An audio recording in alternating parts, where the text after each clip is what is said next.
म्हणजे बुद्धीचं असलेलं, ज्ञानामध्ये असलेलं उच्च स्थान. ज्ञानेश्वरी म्हणजे खरं ज्ञान.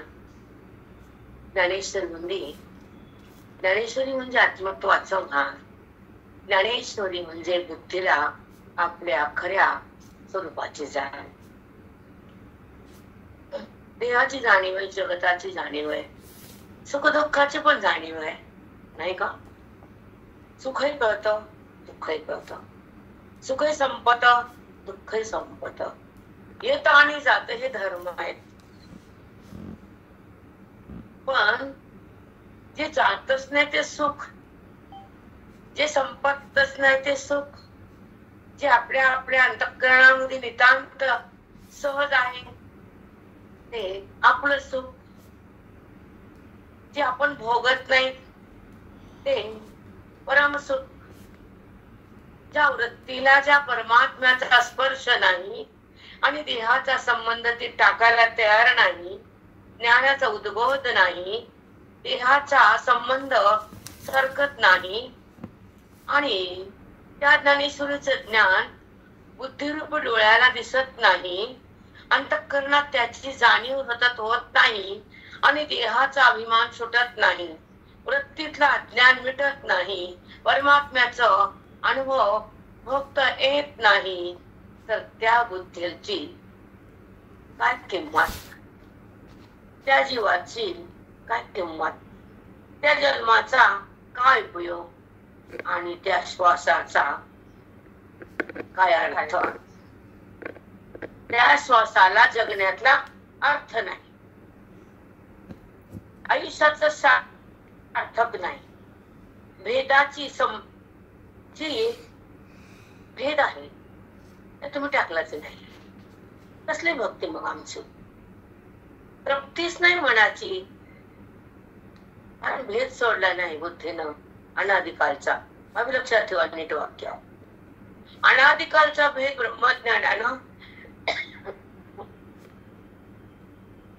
आणि ओवीच्या बोधानं, सद्गुरूच्या नात्यानं आणि श्रवणाच्या भक्तीनं, वेदाच्या शक्तीनं मन तृप्त होत, संतप्त नाही. मन तृप्त होणं म्हणजे आत्मसुखाची ओढ, आणि मन त्या ईश्वराची जाणीव करून ईश्वर होणं म्हणजे ब्रह्मज्ञानाची जोड. ब्रह्मज्ञान काय करतं, साधू काय करतात, संसार काय करतो, प्रारब्ध तुमचं काय करतं, तुमचे वाईट कर्म काय करतात, तुमची वाईट वाणी तुम्हाला काय साथ देते, तुम्ही वाईट का बोलता, तुम्ही वाईट का वागता, तुम्ही वाईट का जगता. अज्ञानात राहणं वाईट, द्वेष करणं वाईट, साधू संघात संतांची सेवा न घडणं, श्रवण भक्तीनं आपण हृदयामध्ये संपुष्टित करणं. व्यवहार करा, त्याला ना नाही, पण त्या व्यवहारामध्ये अलिप्त दशा ठेवा. त्या देहाचा संबंध बंद करा, साधूचा संग धरा, वेदाची संपत्ती प्राप्त करा, आणि माऊलीचं ज्ञान चित्तात अनुरोध करा. त्या ज्ञानाची स्थिती भोगा ना. जे सुख भोगतात ना, खोटं नात्याचं, देहाचं, घराचं, जे चटके देत ते सुख तुम्ही भोगता. जे फटके मारत त्याच्याकडे तुम्ही जाता, पण जे तुम्हाला सुख देत त्याला तुम्ही प्रेम नाही करत. वेद, ज्ञानेश्वरी, संत आणि गुरु. ईश्वर, संत, वेद, गुरु, ज्ञानेश्वरी, पांडुरंगाचं नाम, पांडुरंगाचं प्रेम, पांडुरंगाची ओळख, पांडुरंगाचं सानिध्य, पांडुरंगाची प्रीती, पांडुरंगाची अनुभूती, पांडुरंगाची भक्ती.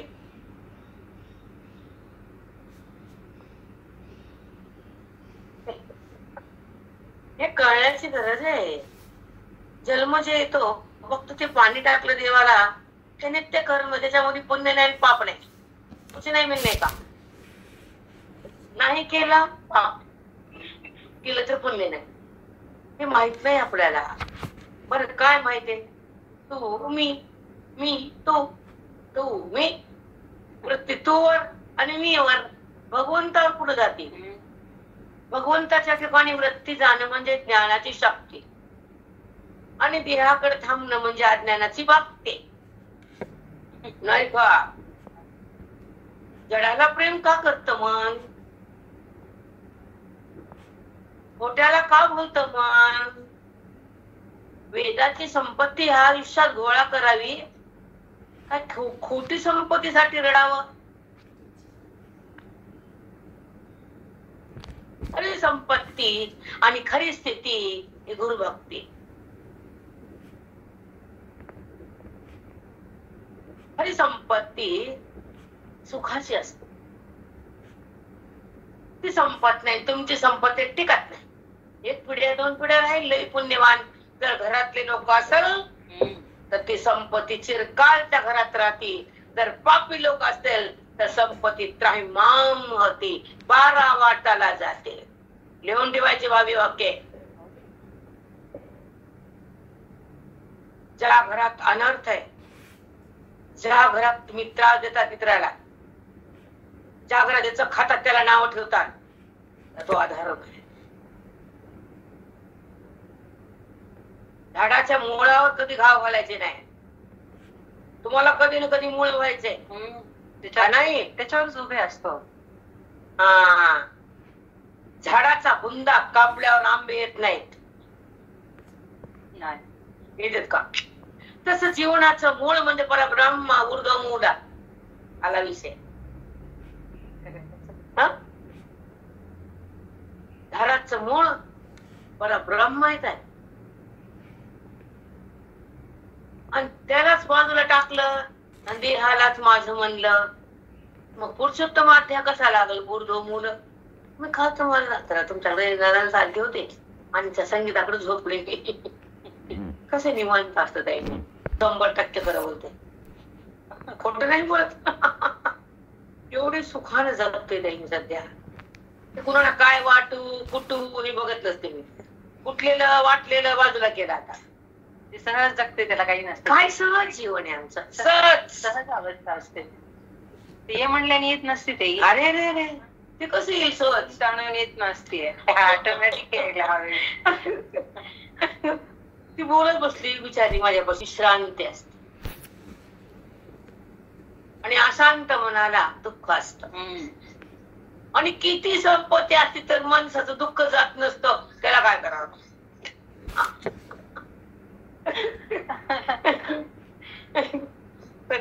टेबलवर साखर खाऊ देत नाही. म्हणजे आपली कमाई जी आत्मसुखाची आहे ती आपण खाऊ शकत नाही. इथे सांगायचे मला ते शुगर सांगायचे नाही. बरं, शुगर तर कुणाला होईल? शुगर का होती सांगू का? मी का डॉक्टर नाही. अति चिंता, अति ताण, अति ताण, अति परेशान, माणूस शांत नसतच. ती बाई असत वस्तान सुद्धा अशी अशी अशी अशी आलं ती. आमचं मुंड काही चालत नाही. चंचल नाही.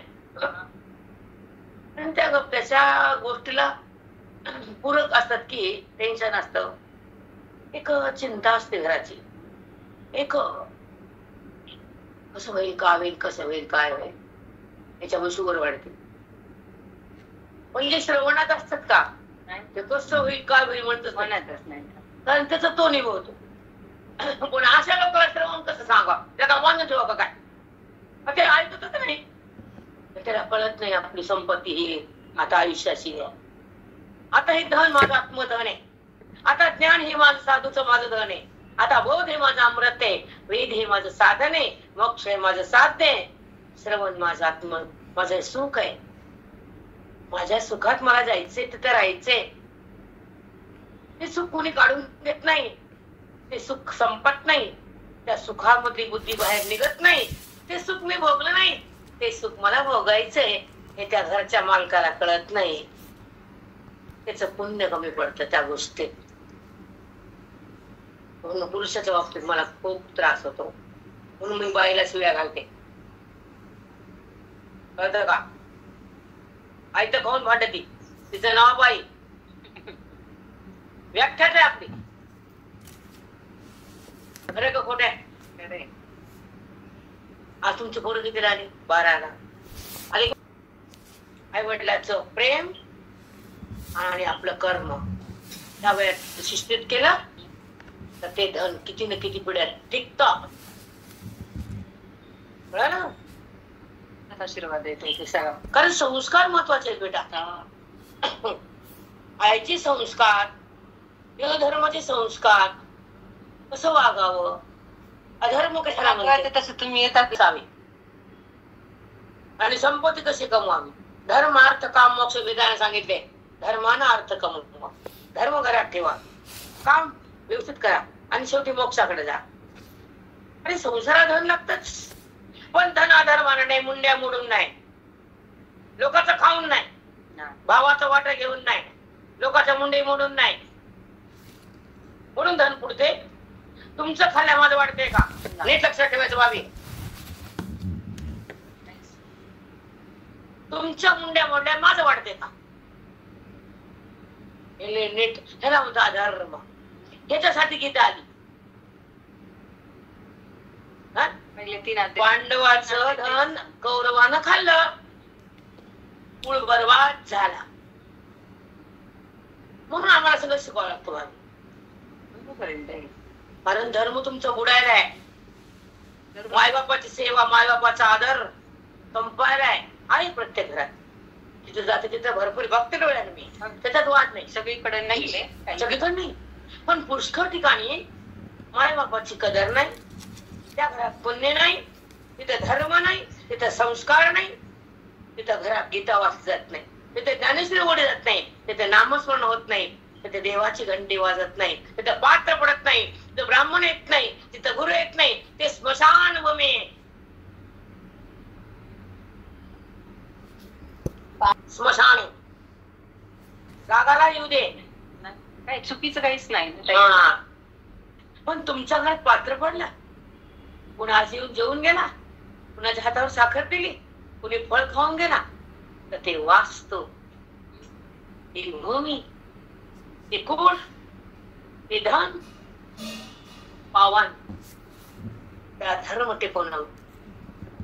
त्यात ऐकायचं, सांगायचं, चिमणी वाटीत वरण घालायचं, फ्रीज मध्ये ठेवायचं, उद्या शिजून खायचं. आहे ना? आहे बाबी. मला का सांगायची गरज पडतीये की तुमची सध्याची पिढी बिघडलेली आहे, आदर नाहीये. तुम्ही पुढचे भागाचे संस्कार टाकून दिले. जे तुम्ही वाचता, जे तुम्ही ऐकता, जे तुम्ही शिकतात, त्याचं परिवर्तन होऊन तुमचं अनुकरण केलं पाहिजे. त्याच्यामध्ये तुमच्यातलं गीतेत काय सांगितलं, वेदात काय बोललं, नामात काय सांगितलं, शक्ती, श्रवणाची कशी भक्ती, साधूची का संगती, परमात्म्याची का स्थिती, परमात्मा कुठे आहे, कसा आहे, त्याचे स्थान काय, मी कुठे आहे, माझ्या बुद्धीचे भगवंताचा अंतर काय, मी देहाशी संबंध काय जास्त करते, माझा संबंध भक्तीशी, नामाशी, ज्ञानाशी. व्यवहार इंद्रियाशी असतो. इंद्रिय माझे नाही, इंद्रिय मी नाही. केलेला व्यवहार बुद्धीत नाही, तो ज्ञानी असतो बेटा. ज्ञानोबा माऊली केलेला व्यवहार, त्याचा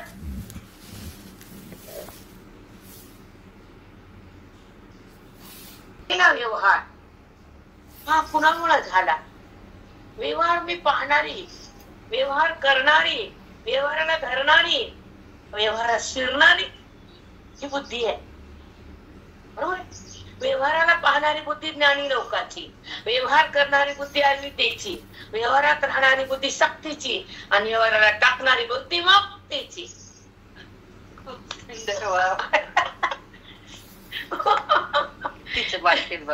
मग ते सूक्ष्मस्त ज्ञान, हे वेदांत बेटा, हे अध्यात्म आहे, हे सुखाचे व्यासपीठ आहे, हे ज्ञानाचा झेंडा आहे, वारकरी संप्रदायाचा हार्ट आहे, हे गीतेचं वर्णम आहे, हे 4 शास्त्राचा धर्म आहे.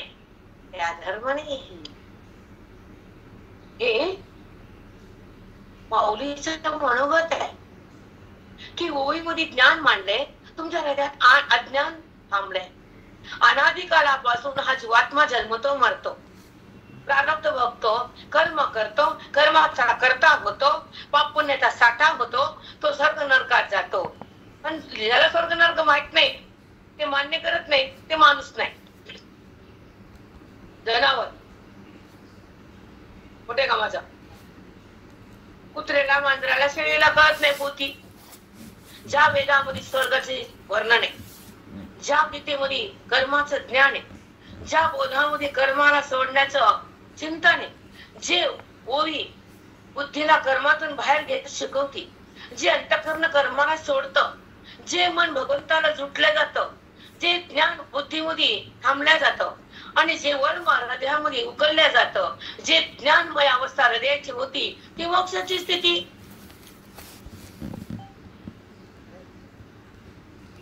सहज होत. इथं संस्कृत बोलणं नाही, केलं का मी, केलं का नाही, सहज असते तुमचं. सहज होत.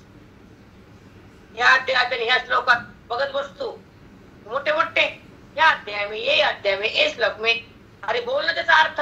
आकडा दिला झालं का नाही, लोक त्याचा आकडा नाही मागडत. पण सांगितलं त्या अध्यायामधलं, वो अध्याय में, वो ओवी में, स्कंद में, चौथ्या अध्याय में, सौ में सांगते. मग काय ते एवढंच आकडा सांगतो, पुढे बोलतच नाही. त्याला सोडून द्या आपला विषय वेदांचा, आपल्या विषय वेदांताचं, आपलं ज्ञान ज्ञानेश्वरीचं, आपलं सुख आत्मत्वाचं, आपलं चिंतन वेदाचं.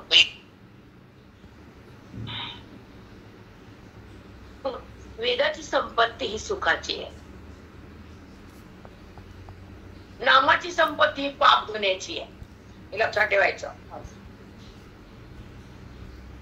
योग काय करतो, समाधीपर्यंत नेतो, पण समाधी पुन्हा तुटती. पण ही समाधी संपत नाही, ती आत्मसुख अखंड समाधी म्हणजे ज्ञानाची स्थिती. ज्ञान, ध्यान, कर्म, उपासना हे सगळ्याची बिल्डिंग पायऱ्या पायऱ्यातून बुद्धीनं विवेचन केलं पाहिजे, आत्मानुसंधान टाकलं पाहिजे, गीतेच्या श्लोकावर मन चिंतन केलं पाहिजे. श्लोकानं काय सांगितलं, ऊर्ध्वमूलवर शाख. आपण म्हणतो पाठ आहे. मला काल मी त्यांना बोलले त्यांना की 15 त्या का महान आहे. संसार वर्षाचं निरूपण आहे, शब्दामध्ये सुखाचा भंडार आहे, वेदाचा चमत्कार आहे, बोधाचा आविष्कार आहे. एका शब्दात गीतेचा नुसतं ऊर्ध्वमूल म्हणण्याला कळतं. म्हणतो मला चलती आलं तिंडोलती काय माती कळलं म्हणायचं गीता येऊन रस्त्यानं. आम्ही म्हणतो काही बस हलवून कोंडून आणि टरटर बोलून गीतेला शिवू नको. कशाला शिवायचं? तुझी मान धड नाही तर गीतेला कशाला हात लावतेस? तुझ्या बुद्धीतलं अज्ञान गेलं नाही तर गीतेचा काय तुला फायदा?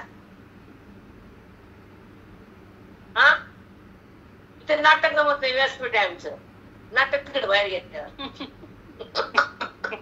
खरे का खोट आहे? खरे. ज्या मनाला तकमग असते की माऊली काय बोलते, गीता काय सांगितली, वेदात काय आलं आणि माझं मन कुठं गेलं. थांबलं का वेदात? आलं का गीतेत?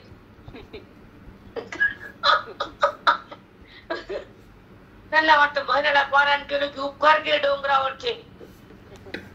पारायण तर मसूर होतं बायाचं. न केल्यापेक्षा बरं आहे. पण काही कळालं तर काय करे?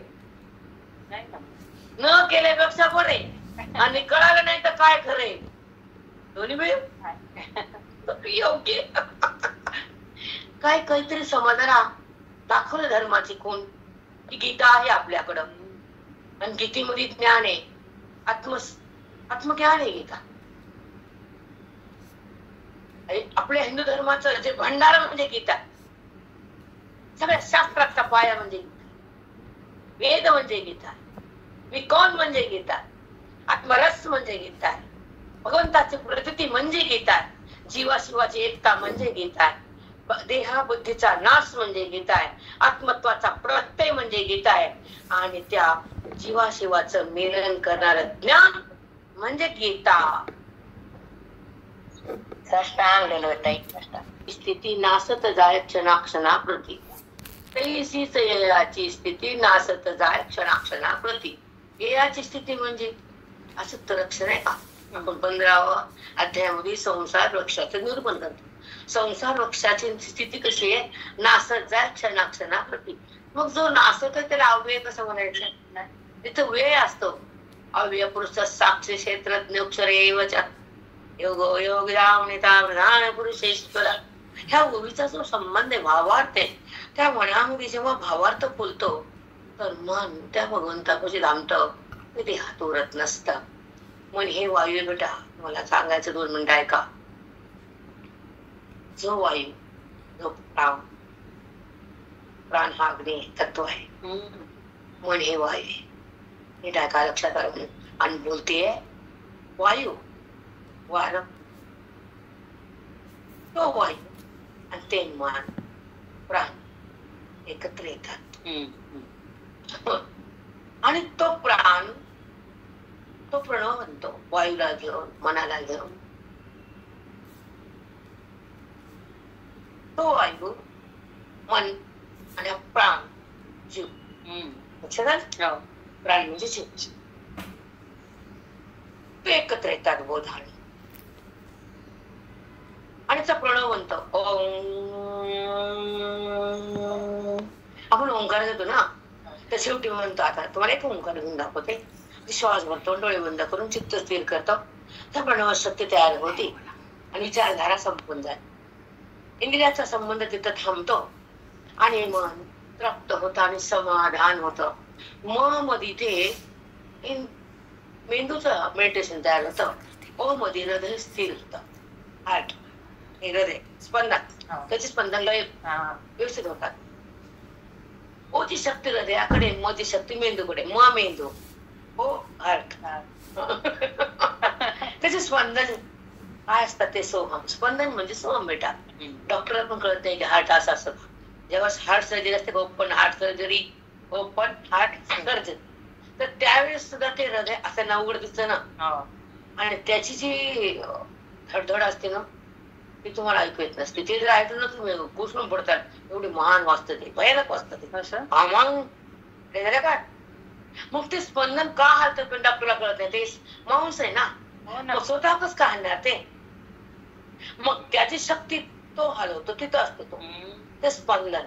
तो कुठं आहे, काय आहे? आता कमी डॉक्टर मला बरंच काही माहिती आहे मला त्याच्या गोष्टीतलं. तर ती जी शक्ती तर श्वास घेणारा कृष्ण परमात्मा असतो तिथं.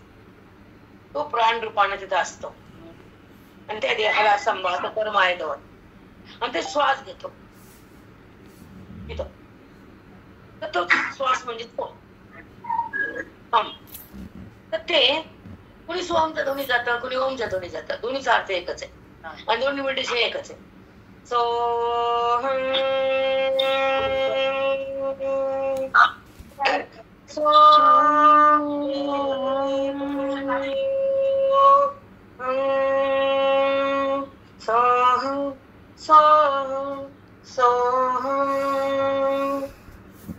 म्हणजे परमात्मा, हम म्हणजे आहे. तो श्वास सांगतो तुमच्या बुद्धीच्या अंतःकरणाला की तो जीव हा परब्रह्म आहे. जीव हा देह नाही. सो हम म्हणजे माया. व्यवहार करते ती माया. स्पंदन रूपी ही माया आहे. पण स्पंदन उत्पन्न करणारा तो आहे. दोघं एकत्र आहेत, दोघं एकच आहेत. ती माया भगवंतात विलीन होती, परमशांती तयार होती. जीव हा शिव होतो, परमात्म्यात विलीन होतो, देहाचा संबंध जातो. अविद्या ही अंधार हा अज्ञानाचा अनादिकालचा भस्म होतो, परंतु प्रत्यक्ष परमात्मा प्रगटतो. स्पंदन. सो तोच अनहत नाद आहे. तो नाद त्यातून आवाज. तुम्ही डोळे बंद करून ऐका नाही, तो ध्वनी तुम्हाला ऐकू येतो. तो ध्वनी कुणी भांडेत का दोन हात एकत्र आले टाळी वाजते, किंवा दोन एकत्र आल्या म्हणजे दोन वस्तूचा संबंध होतो तर ध्वनी तयार होतो. इथे वस्तू बी नाही, एकमेकांना आदळत पण नाही आणि आवाज तर होतो. त्याला म्हणायचं आघाता वाचून ध्वनी, ब्रह्मध्वनी. आघाता वाचून ध्वनी, तिथं काही एकमेकांसाठी घर्षण नाही, आघात पण नाही, पण आवाज थांबत नाही. अनहात नाद सोहम. त्या सोहम मध्ये जी शक्ती आहे ती कशात असते? सो म्हणजे तो, पण त्याला मी आहे सांगता येत नाही, म्हणून त्याला माया बोलवली आणि हा मी माया जवळ आली आणि ती बोलू लागली की मी सो आहे, हे तू हे नाहीस, तू इंद्रिय नाही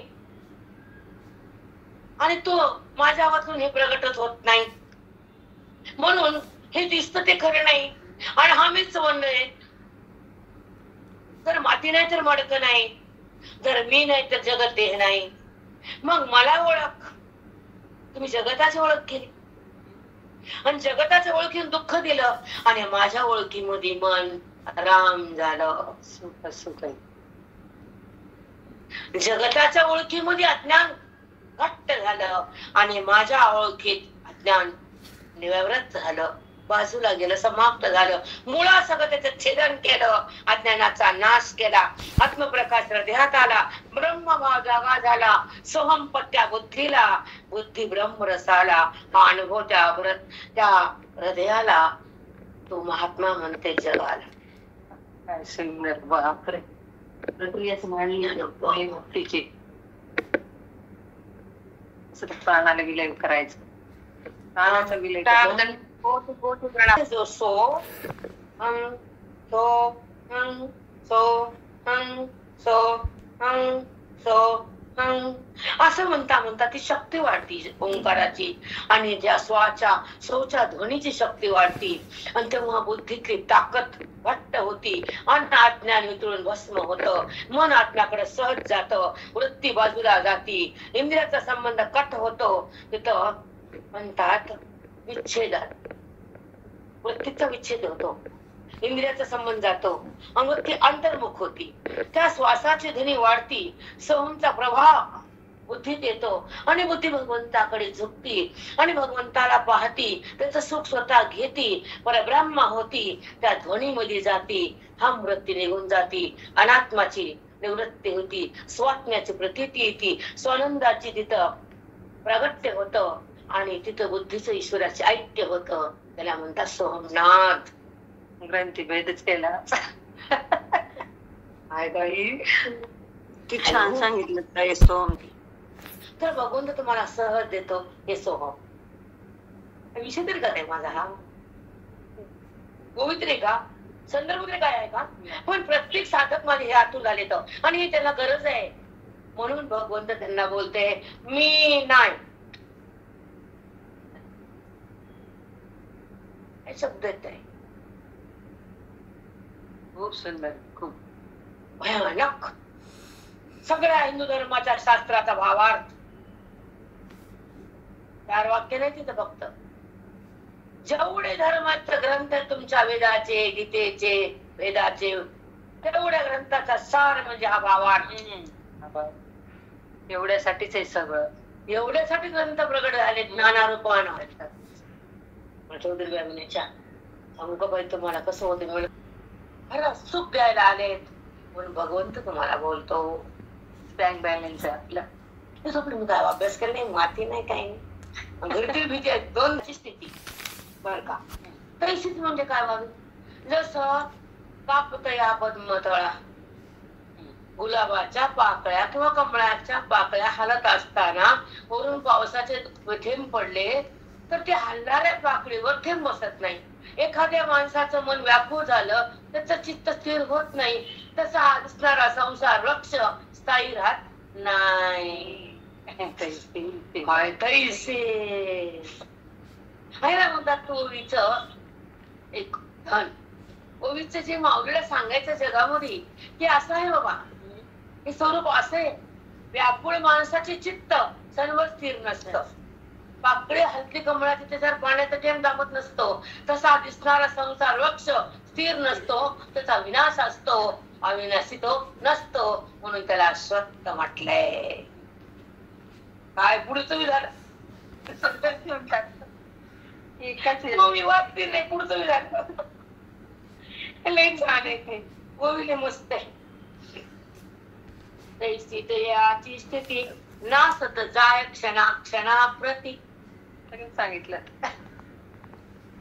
ते क्षणाक्षराला नासायला हे संसार हा देह वस्तू कुठलीच वस्तू स्थिर राहत नाही. तुम्ही अंगठी घाला ती दिसते कण कण कणभर कणभर कणभर. 6 ग्रामची किती वजायला सोनार म्हणतो अहो हे 5 ग्राम राहिलं.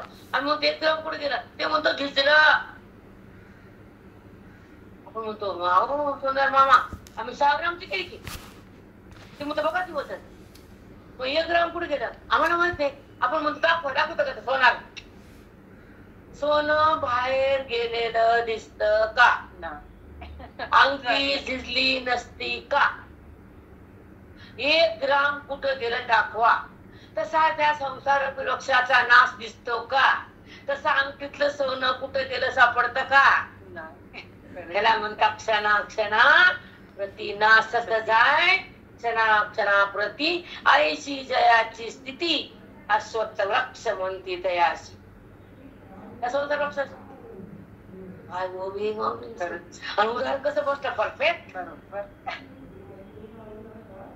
दिसते अंगठी पण दिसत नाही. संसाराचा नाश होतो वय सगळं लय एका क्षणाला नाशाकडे जातो. दिसत नाही वाटतं ते शरीर ते नसता.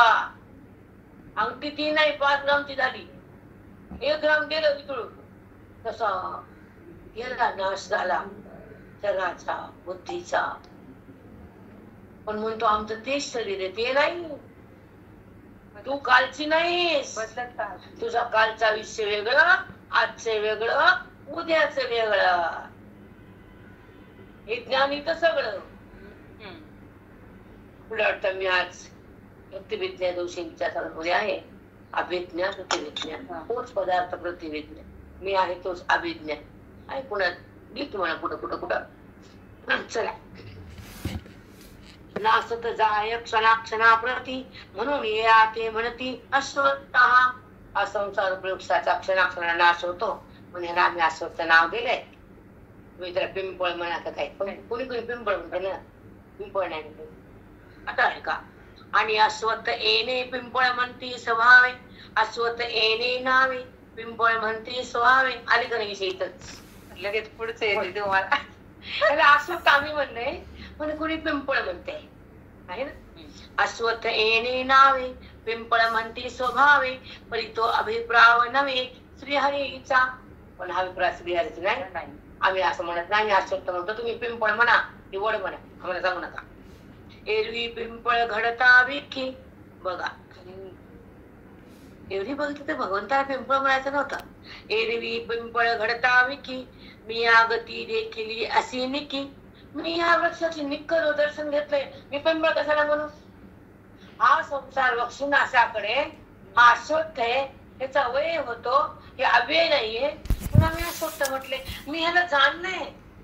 6 ग्रामची अंगठी पास झाली नाश झाला सोन्याचा. तसा वृक्ष हा नाश स्वरूप आहे आणि त्याचा नाश होणारच आहे. अविनाशी वृक्ष नाहीये म्हणून हा अश्वत्थ आहे. अविनाशी मी आहे. कृष्ण परमात्मा बोलायले. आणि हे बोलणं खरं कळणं म्हणजे कृष्णाला पण आवडतो असं. ते म्हणतो हे मला बघत आणि डुलत बाप्पा माझ्याकडे कुठे यायला हे बघत. जेव्हा मला जाणतो तर ती बुद्धी कृष्ण कृष्ण म्हणते. जाणणं म्हणजे ज्ञान आहे. पाहणं म्हणजे भक्ती आहे. आणि त्याचं नाव घेणं म्हणजे नाम आहे. कर्म उपासना शेवट ज्ञान. आम्ही सांगू लागतो रिकामे टाळकी पण बॅलन्स कळत नाही त्यांना. क्या करे आपको मालूम नहीं किसमें रहने समझता नहीं. तिथे जाने का रास्ता मालूम नहीं. वहीच रहने का कर्म में कुछ काय उपासना मध्यम गुण एका साधनेत राहायचं ना. आम्हाला चांगलं मना बनायचं काय. पहिलीच तुझ्या लेकराला ठेव बरं मनुस तर एलकेजीत.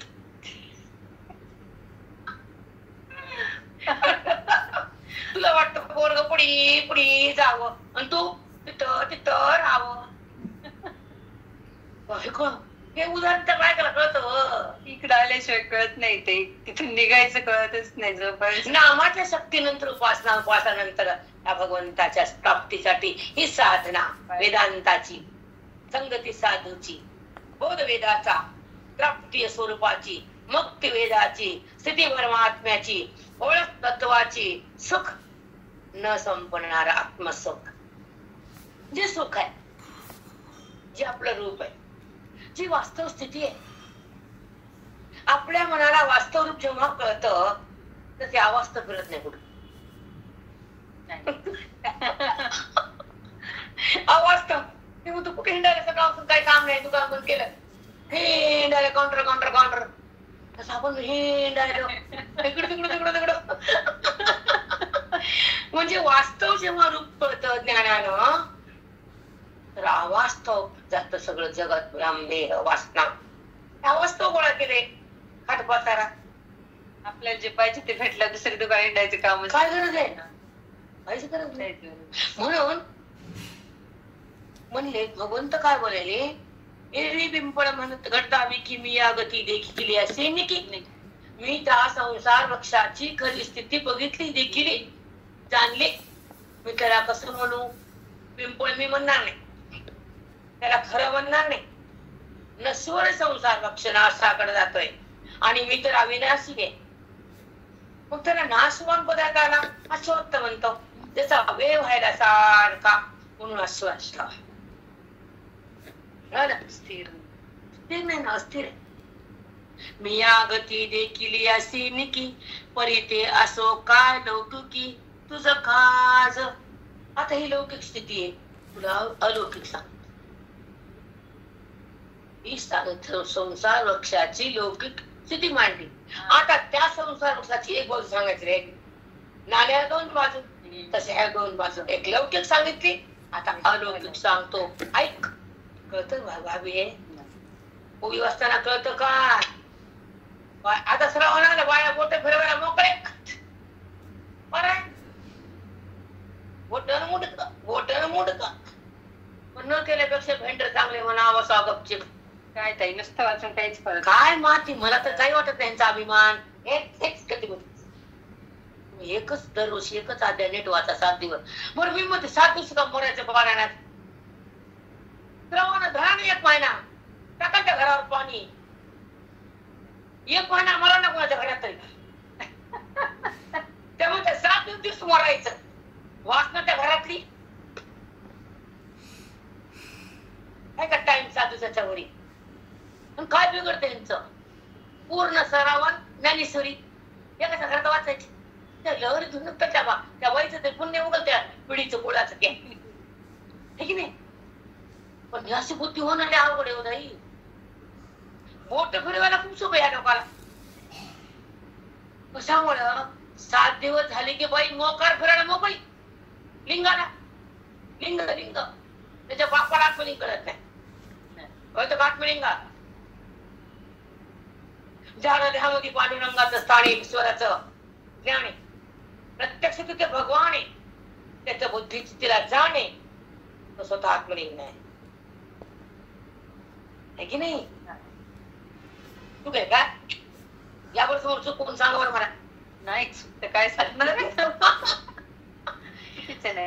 सहज प्रत्यक्ष परमात्मा तुमच्या हृदयामध्ये स्पंदन करतो आणि तुम्हाला त्या देहाला धारण करतो, तुमच्या हृदयामध्ये श्वास फेरतो, तुमच्या कर्माचा भोग तुमच्या समोर आणतो, तो तुमच्या आत असतो, तो आत्मलिंग. तिथं जा ना, तिथं अभिषेक कर ना. निघती गाड्या भरभरून निघती की नाही बाई, कमी बाई काम काही नाही. वाटी लावायच्या म्हणतात, कधी लावती ग? तुमच्या सवाल शोध लागत नाही. वाटत काही न केले बस खडबड खडबड करत करू दे. खरं बोलले ती मुंगी लागती. वाट पेटवा विज्ञानाची, अंधार जातो अज्ञानाचा. भान होतं ईश्वराचं, जाणीव होती तत्वाची, ओळख होती परमेश्वराची, भेट होती परमात्म्याची, ती वाट ज्ञानाची लावती आशयाची. ते होत मी मोठ ऐका ती सूर्य एवढा मोठा एवढी बोलवा आता काजू ते जगाला प्रकाश देतोय जेव्हा तिने काय होणार पण आता त्याला प्रेमाने घ्यावं लागतं ती वाट इतकशी तेव्हा प्रेमाने तिने घ्या लयच अवघड आहे खरंच अवघड आहे खूप पण ज्ञानाची ज्योत जेव्हा पेटते ती विजत नाही ज्ञानाची ज्योत विजत नाही आणि तुमची ज्योत थांबत नाही एवढा डिफरन्स आहे तुमची वाट मोजू मोजू मोजत्या काय नाही जाऊ दे बाबा मला काही वाच सांगायला बसते काही तुम्ही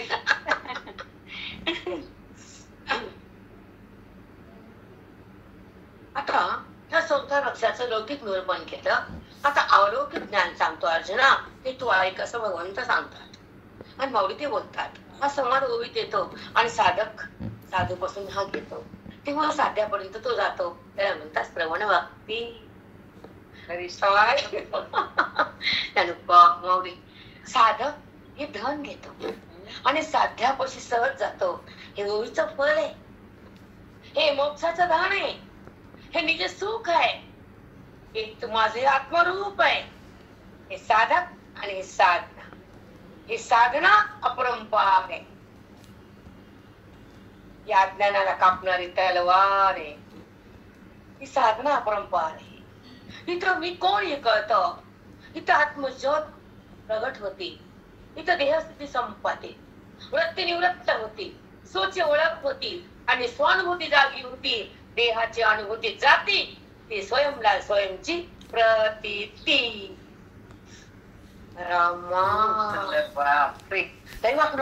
त्रास प्रेरणा झोपली का ग प्रेरणा आता अलौकिक अर्थ आहे त्या संसार वृक्षाचा आणि एक थोरू या अव्यत्वाचा डगरू आती परितो भितरू ऐसा आहे राहिली का हा पुरस ग्रंथ तरी क्षणत्वाचा अश्वत्व म्हणून पण झाले प्रस्तुत अलौकिक परिस ग्रंथ तुला ह्या संसार वृक्षाचं लौकिक ज्ञान सांगितलं त्याचा नाश होतो आता हा संसार वृक्ष खराब कसा आहे त्याचं ज्ञान देतो हे अलौकिक दिसतो तो हा नाश रूप आहे पण असतो तो अलौकिक आहे तो नाश रहित तो अविनाशी मी आहे दोन काय सुंदर आहे आता तुला हे वृक्ष अलौकिक ज्ञान सांगतो कसं परिस ग्रंथ या ग्रंथातलं या वृक्षाचं अलौकिक ज्ञान आहे तर ते तुला सांगणारे तू ऐक अर्जुना आता काय सांग तरी क्षणकत्वाचा अश्वत्थू बोली जे हा बघा हा वृक्ष क्षणिक आहे क्षणभर स्थिर राहत नाही हा नाश रूप आहे हा दिसून नाही हे जे जाणतात ते लोक खरे जाणते ते खरे ओळखतात हे ज्या वृक्षाला जे जाणतात ते मला प्राप्त होतात ते अलौकिक ज्ञान घेतात ते जाणते आणि हे ज्ञान घेत नाही ते अज्ञानी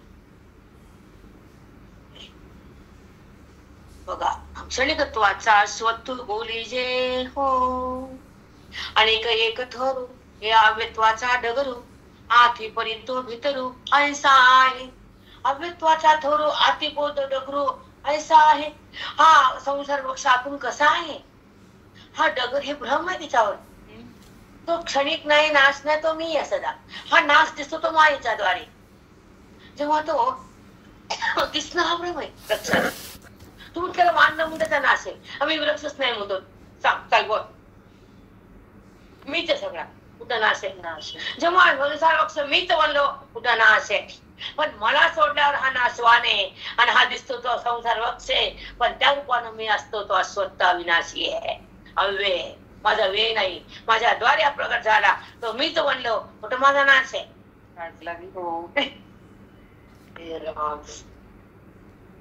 कित्येक वेळेस वाचली अलौकिक आहे सगळं मीच म्हणलो सगळं मीच आहे अजातवाद कलत्र जगत नाही अजातवाद मी जगत बनलो माझ्यात विकार नाही जगत दिसतंय विवर्तवाद दिसून नसतंय अजातवाद ते क्षणिक आहे दृष्टीवाद आणि ते दिसून खोट आहे दृष्टीवाद आले सगळे लागतं. हे वाद म्हणजे काय शिकावं लागतं, ते सोपं नाहीये. हे वाद शिकताना काचातून जमत नाही, समोर लागते अट्ट. म्हणून त्या बायकाला म्हणते चला सत्र करू. त्या बायका मर्दकडे मारतात, त्या म्हणतात ही बाई काम तिकडे, आम्ही कामाच्या. असं नसतं बेटा.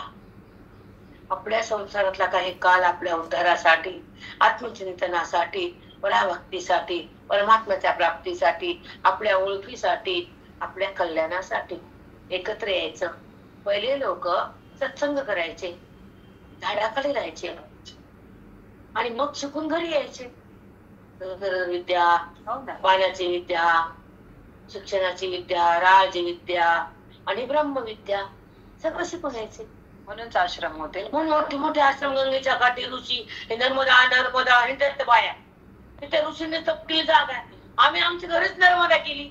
ही मॅडम म्हणते चला नर्मदेला, काल म्हणते मला गावा सकाळी तुम्हाला सामग्री द्या, मला तळेला न्यायचं नर्मदेला. मला म्हणले तेच म्हणले मला नर्मदेला न्यायचंच. पुण्याच आहे, पण आमची नर्मदा रोज वाहती इथून. नर्मदा आमच्या पशीच आहे, लांब आहे. त्याच्या रोज तपच आहे, ती भूमीच आहे. नर्मदेचा काठ आमचं हृदय आहे, ज्ञानाचा बोध हे आमचे नर्मदा आहे, आणि त्याचा पती हा परमेश्वर आमच्या बुद्धीत आहे. कुठं नर्मदा गेली बाजूला, तुमची गेली तुम्हाला हिंडावं लागते. नर्मदा उत्पन्न झाली तेच तुमच्याकडे बाहेर काढली, ते आमच्या पशी आलाय. कळतं का तुला मस्काली?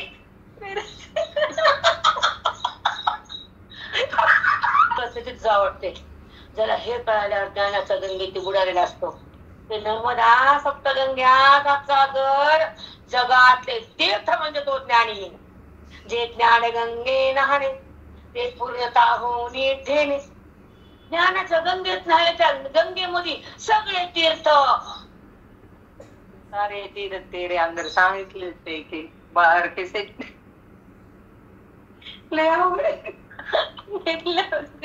घेतल्यावर चला.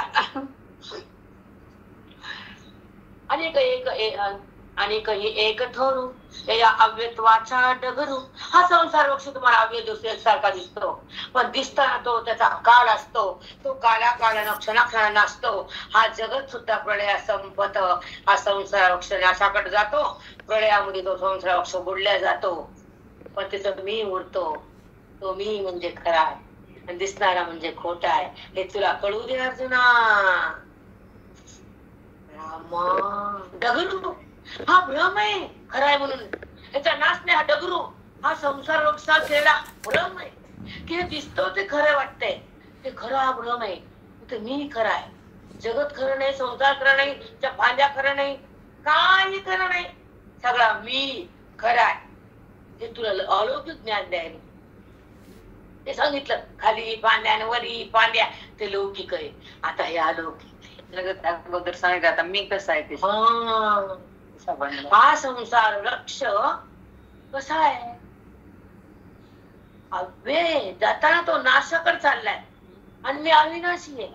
मीचा जगत बंधव, पण दिसत ते भ्रम आहे आणि असतो तो मी आहे. माझा कधीच नाश नाही. हे दिसणं माझं स्वरूप आहे. हे पंचभूत येतात जातात, येतात जातात. एक पान पडतं दुसरं येतं, एक पान पडतं दुसरं येतं, पण पडताना तुम्हाला कळत नाही, आलेलं तुम्हाला समजत नाही. हा वृक्ष खरा नाही आणि माझ्या वाचून वृक्ष नाही. हे ज्याला कळतं ते अज्ञानात नाही, ते माझ्यात नाही.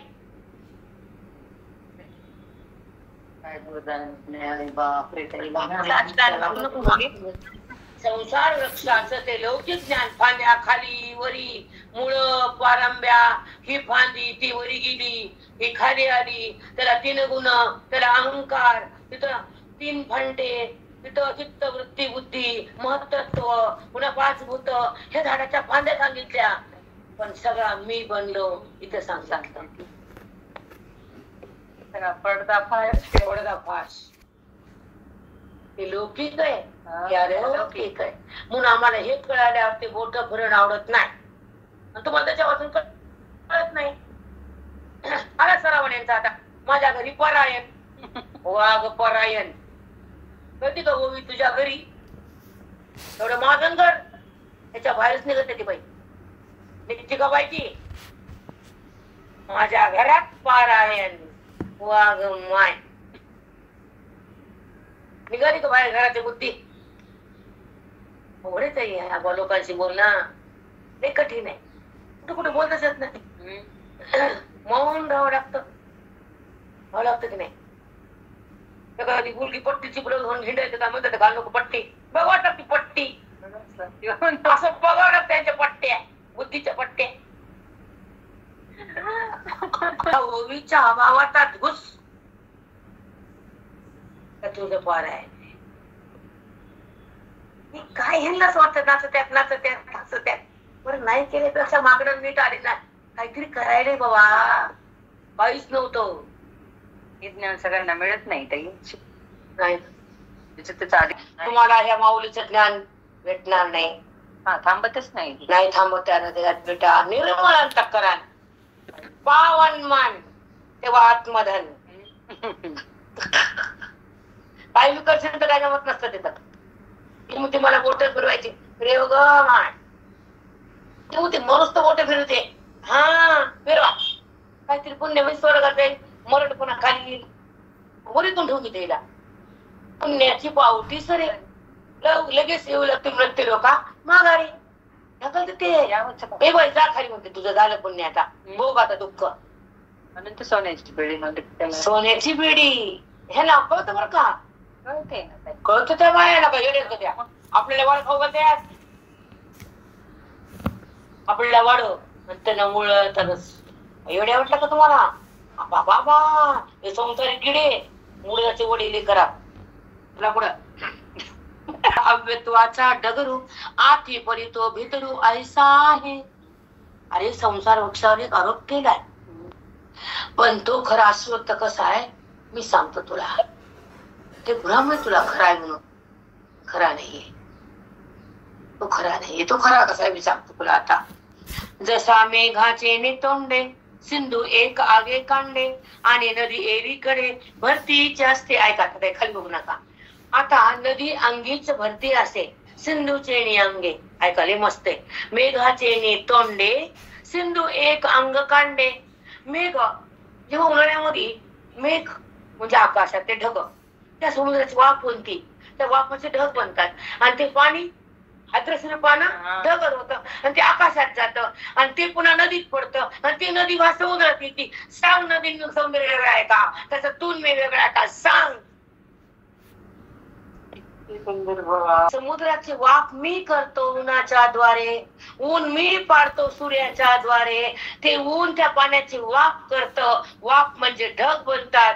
ढग वरी जातात. ते नदीत पडतात. सगळीकडून नदीमध्ये गंगा भरती. ती गंगा वाहत वाहत समुद्रात फिरती. सांग बर समुद्राचं पाणी म्हणजेच गंगा. मी म्हणजेच जगात.